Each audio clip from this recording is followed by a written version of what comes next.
అధ్యక్షుడు నికోలస్ మధురో దంపతులను న్యూయార్క్ కోర్టులో ప్రవేశపెట్టింది అమెరికా ప్రభుత్వం. మధురో దంపతులను కోర్టులో విచారణ చేశారు.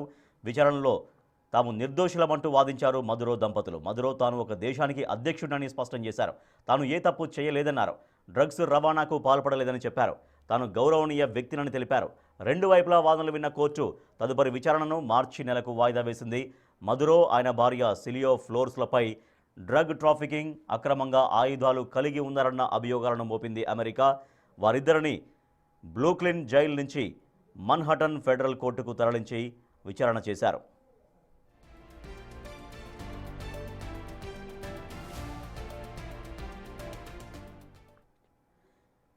వెనిజులా అధ్యక్షురాలిగా బాధ్యతలు చేపట్టారు డెల్సీ రెడ్జిగ్జ్.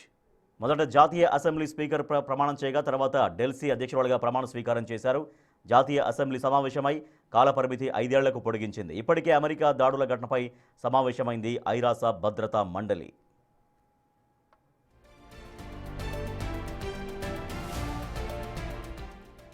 వెనిజులా ఉన్నతాధికారులు మధురోను వెంటనే విడుదల చేయాలని డిమాండ్ చేస్తున్నారు. మధురో చేతులకు బేడీలు వేసి కోర్టుకు తీసుకెళ్తున్న విజువల్స్ను ప్రసారం చేయలేదు అక్కడి అధికారిక మీడియా.